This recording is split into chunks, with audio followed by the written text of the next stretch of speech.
The Zalthari cruiser materialized in orbit around the mining colony of Kepler 442b with the arrogance typical of their species. For 3,000 cycles, they had ruled this sector of space, taking what they wanted when they wanted.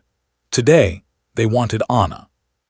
She stood at the observation deck of the Colonial Administration Building, her four arms crossed in pairs as she reviewed the quarterly mineral reports.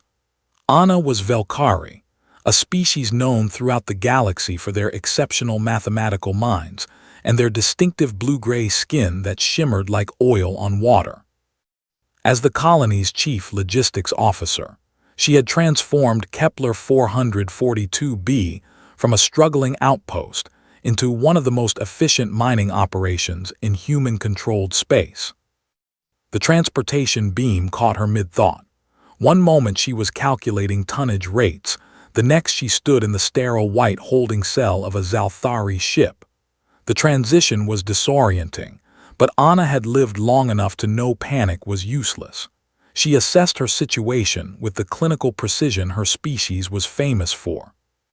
The cell was approximately 4 meters by 4 meters, no visible door, gravity at 95% galactic standard, temperature comfortable, air breathable but with a metallic tang that suggested recycled atmosphere.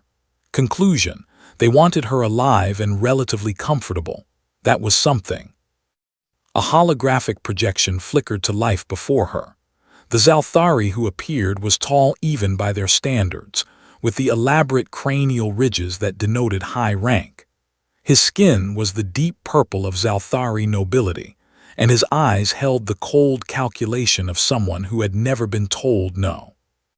"Velkari," he said, his translator rendering his words in flat, emotionless tones.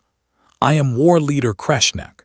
You will provide us with the access codes to Kepler 442b's defense grid and mineral processing facilities."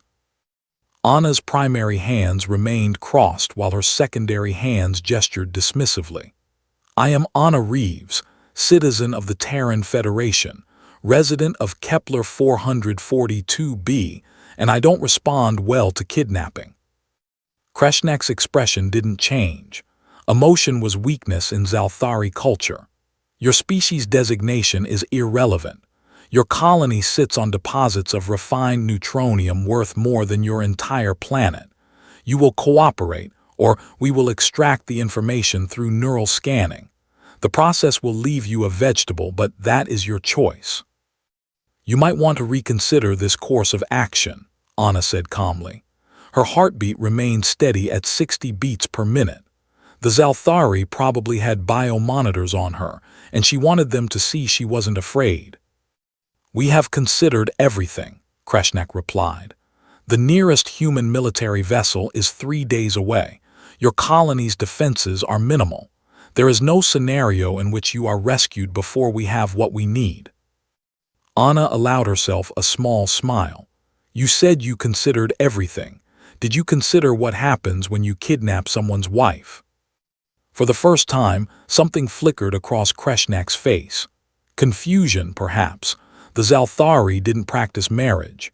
They found the concept of bonding with a single mate both primitive and inefficient. "Your mating status is irrelevant," he said finally. "My husband would disagree," Anna said. "You might know him, Jenny Reeves, Captain Jenny Reeves of the TFSS Indomitable." The hologram flickered and vanished. Anna counted to 30 before it reappeared. This time, Kreshnek's skin had paled to a lighter shade of purple. "The human is your mate." His translator couldn't quite hide the disbelief in his voice. "For 6 years now," Anna confirmed. "We have a lovely apartment on the station. He makes terrible coffee but excellent pancakes. You've probably heard of him." She had heard the stories about humans long before she met Jenny. Every spacefaring species had. Humans were the galaxy's newest addition to the interstellar community, having achieved faster-than-light travel only 200 cycles ago. They were also the galaxy's most terrifying military force, despite their technological disadvantage. Other species fought for resources, for territory, for dominance. Humans fought for each other. They fought for concepts like honor and loyalty and love with a ferocity that made no evolutionary sense. They were individually weaker than most species, shorter-lived and less specialized. But they bonded in ways that psychologists across the galaxy couldn't fully explain, and when that bond was threatened, humans became something else entirely. Jenny Reeves was legendary even among humans. He had earned his captaincy at 28 after holding off a Krell raiding fleet single-handedly, while his crew evacuated a civilian transport. The Krell still wouldn't enter human space after what he'd done to their flagship with nothing but a damaged frigate and what human military reports called aggressive improvisation. "The Indomitable is 3 days away," Kreshnek said, but his voice lacked its earlier certainty. "The Indomitable was 3 days away," Anna corrected.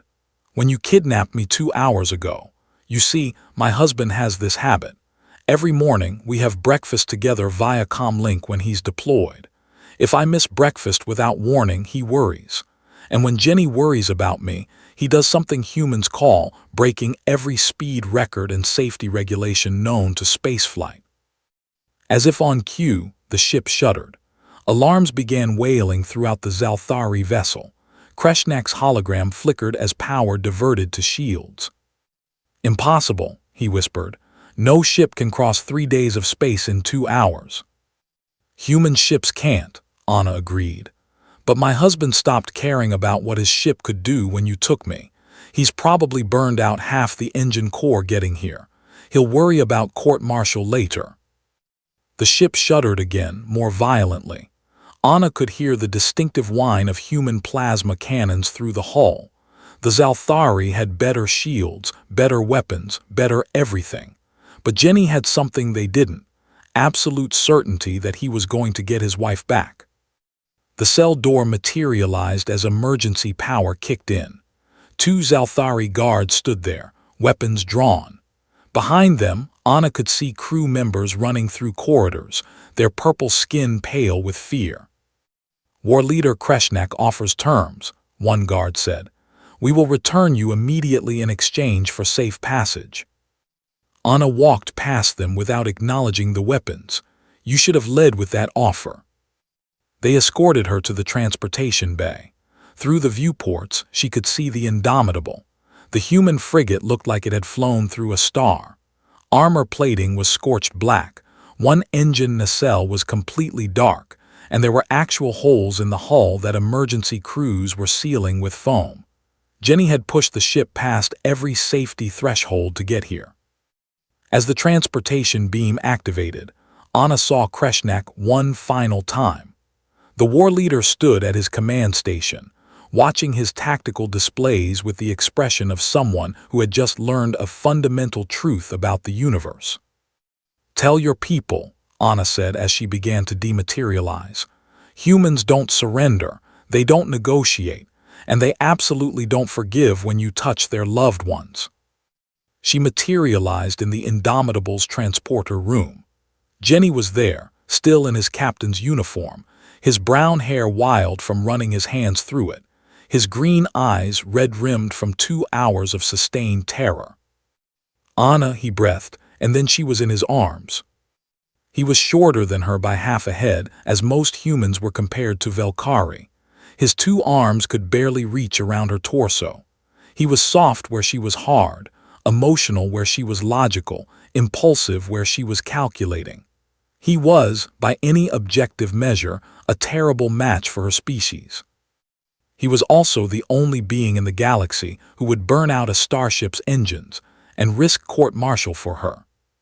"You're insane," she murmured into his shoulder, her 4 arms wrapping around him. "You could have died." "You're my wife," he said simply, as if that explained everything. And perhaps in the uniquely human way of thinking it did. The Zalthari cruiser was already retreating, its faster-than-light drive leaving distortions in space as it fled. They would report this incident to their hierarchy. The story would spread. Another data point in the galaxy's growing understanding of humanity. They were a young species, physically unimpressive, technologically behind, but they loved with a fierceness that made them the most dangerous beings in known space. War leader Kreshnak had learned this lesson the easy way. He had gotten to retreat. Others would not be so fortunate.